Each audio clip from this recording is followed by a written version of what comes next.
Hello दोस्तों, आज तुम्हारा भाई आया है रामगढ़ मेला घूमने के लिए। तो चलो दिखाते हैं आपको। संगी हो, दीदी हो, भाई हो, काका हो, भौजी हो, काकी हो, दीदी हो, चला हो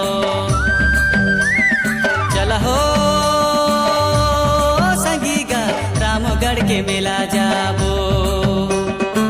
जिंदगी के बिराला मिटाबो, राम धुन गाबो, रामगढ़ के मेला जाबो। जिंदगी के बिराला मिटाबो, राम धुन गाबो, रामगढ़ के मेला जाबो। सरगुजा के जजगा में रामपुर हिंदाई, रामगढ़ में राम लखन संगे सिया माई।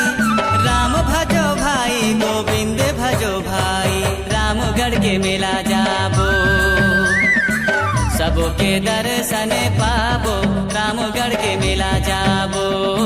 जिंदगी के बिराला मिटा